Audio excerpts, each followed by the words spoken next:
কিছুক্ষণ আগেও যে মুখগুলো ছিল আনন্দ আর উচ্ছ্বাসে ভরা, শেষ বাঁশি বাজতেই নেমে আসে গভীর নীরবতা।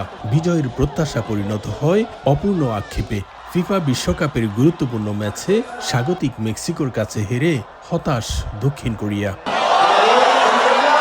খেলা শেষে মাঠে খেলোয়াড়দের চোখে মুখে ছিল যেমন আক্ষেপ, তেমনি হাজার মাইল দূরে রাজধানী সিউল সহ গোটা দক্ষিণ কোরিয়ায় ছড়িয়ে পড়ে বিষণ্ণতার ছায়া। প্রতিটি আক্রমণে ছিল সমর্থকদের জয়ের আশা, কিন্তু সুযোগ কাজে লাগাতে না পারার হতাশা শেষ পর্যন্ত পরাজয়ের বেদনায় রূপ নেয়।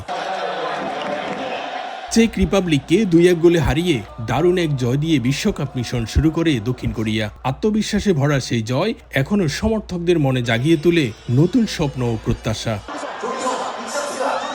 দক্ষিণ কোরিয়ার বিশ্বকাপের দুটি ম্যাচেই সন হিউং মিন এবং লি কাং ইনের এই জুটির ঝলক দেখা গেছে।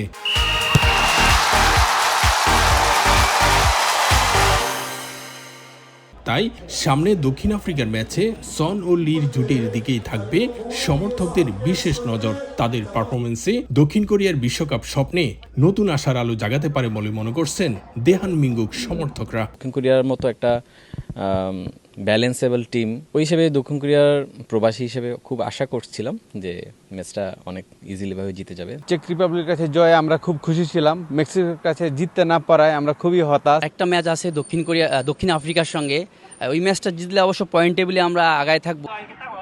চেক রিপাবলিককে হারিয়ে দুর্দান্ত ম্যাচ শুরু করলেও বিশ্বকাপের গুরুত্বপূর্ণ ম্যাচে স্বাগতিক মেক্সিকোর কাছে হেরে ধাক্কা খেয়েছে দক্ষিণ কোরিয়া।